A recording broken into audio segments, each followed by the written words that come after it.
Hey, so sorry it's been a little bit. I've been really busy finishing with finals and coming back home. No, it's fine. Um, and, when I come home, I have to go to all these doctor appointments that I hadn't had time to do in the school year and visit all my family and stuff. So I'm just pre-warning you that part of the video I recorded didn't fit in the last one, but it's going in this one, so I'm still in my dorm room, so it's gonna jump around a little bit, so that's kind of weird, but that's about that. Alright, so first things first is congrats to, I think it's Cunny DVD. You are right, little Lottie prefers dolls and riddles because she likes things with double consonants like her name, and that's the game. So, now you all know that fun fact about Phantom of the Opera. Alright, and on with the review. And then we get to Music of the Night, which is, honestly, if sung well, especially when I saw it with John Cudia, if sung well, it is a song that I cannot breathe through because it is so beautiful and just so amazing and sensual and just, God, it melts my heart every time because it's like he's hypnotizing her, but he's telling her all these dark and mysterious and amazing things he can do with his music, and then at the end it's just so sweet because it's like, I can only do it with you, like you alone can make my song take flight, like she's the only one that can make all of this amazing stuff that he's been talking about in the nighttime possible. And I love the blocking during the song. Depends on where you see it. West End is a little bit different with some of the crosses and stuff, but yeah, I always like when he goes to like I guess the portcullis or the thing in the background, and he like stretches across it, and then usually Christine almost kisses him and she's like, whoa, and then he does the, let your mind start a journey through a strange new world, and the B. I'm sorry, but I like the movie. I've admitted that I do really adore the movie, but there is nothing like a Broadway Phantom just banging out that note, that B. Gerard Butler just does not compare. His B is but like Michael Crawford, John Cudia, John Owen Jones, all of my favorites are just breathtaking. That note is so powerful. And then they always get so quiet with the only then can you belong to me, and I just love the way they always like wrap their arm around. I can't really do it because I'm only one person, and she kind of just like lets herself go, and when John Cudia did it, it was so like so Phantom-esque, where she like leaned on his arm and he kind of did this like like I'm actually holding her sort of noise, and the floating falling thing. And then I have to say I'm a fan of the West End ending where he catches her, although it's starting to look a little bit fake because they don't even let her fall, which is understandable because it would be hard to catch her if she like fell farther, but they kind of just like it's like snap, bam, catch. Like they don't really give her a chance to fall, so you're like, wait, was she fainting? Oh yeah, you caught her when she fainted. But again, I'm remarking on John Cudia. He was so adorable when he did it. Like I don't even know how he got to her because Jennifer was like on the other side of the mirror because the blocking is a little bit different. She's like on the side of it on Broadway, whereas on West End she's like in front of it, so her back's like really to the audience, so we can just scoop her up.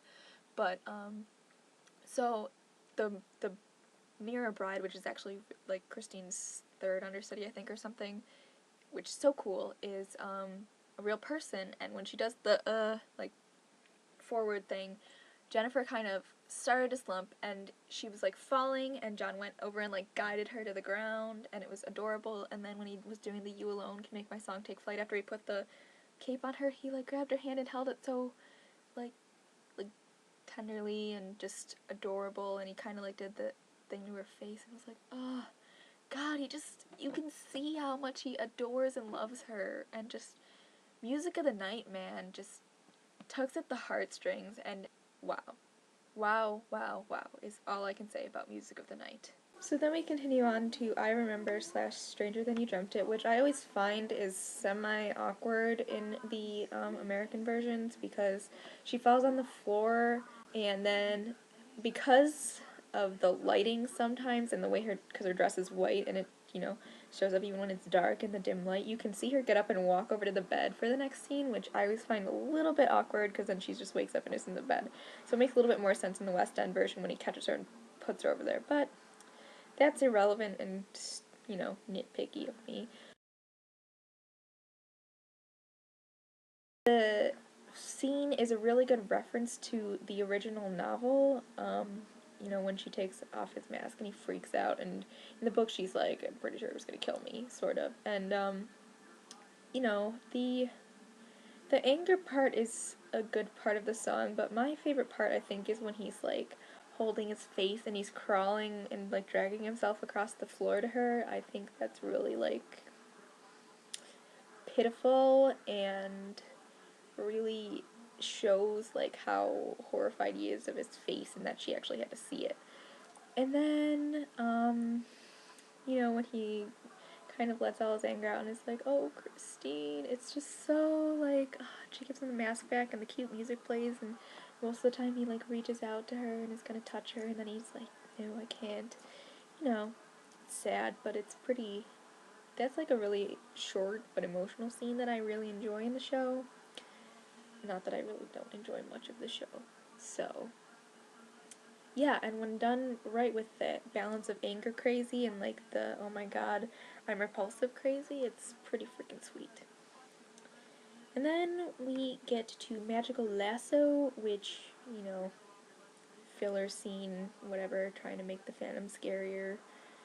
Probably a little bit of foreshadowing there with the lasso thing. But what I like about, I didn't actually notice this the first time I saw the stage show, but when I saw it in New York, I don't know if they added in or whatever, but when they're talking on downstage right, I think, and it's like the left side from the audience, I'm pretty sure. I haven't been on stage in a really long time. But then in the background, you see there's like a trapdoor that opens, and you see the Christine and the Phantom like walk up, and there's like smoke, and it's billowy, and they're like sneaking sweet. Very cool. I like that part. And then there's Notes, which I love Notes. It's really funny. I like the voiceovers. Really, not the problem I have with the scene, but the only part that's probably one of my least favorite parts of the show is that prima donna follows, and I'm just not a huge fan of prima donna. I know it's supposed to be like a comedy part of the show, is that whole scene and kind of break up the tension, but there's like 7 people singing different parts, and it's probably the one song in the entire show that I actually don't know all the words to, because I usually, when I'm shuffling through my iPod listening to it, I usually just skip over it because I just, it's a nice song, and it fits well in the show and stuff. I just, it's not my favorite compared to all the others, but that doesn't mean it's not good. And we get to Il Muto, which I love. The lyrics are so funny, and the costumes are great, and all the actors are always really, really good at it. And then, I love when the Phantom is up on the catwalks above the, stage, and he's like, did I not instruct that box 5 was to be kept empty? Which is kind of lost, I think, in the, movie version, because they don't have that speech before where Raoul's like, I shall be sitting in box 5. You really think that's wise, monsieur? It would appear there are no other seats available besides box 5. That sort of thing. They don't really do that. I mean, he's kind of sitting in there the whole time, but they don't really make a big point of it. So, I think it's just way cooler in the stage show, with him appearing at random points along the catwalk at random intervals, and the croaking's always different. I think that's cool. And then I really like the ballet because I love ballet personally as just my own other thing I love besides Phantom. Probably not as much or as extreme, but still one of my loves. And then it's so cool when he's in the background and during the ballet, and the shadow keeps appearing. When he just has his, like, himself, and then he has the noose, and then it's around his neck, and then he, like, rises up laughing, and that's so freaking epic. I love it. And yeah, that's awesome.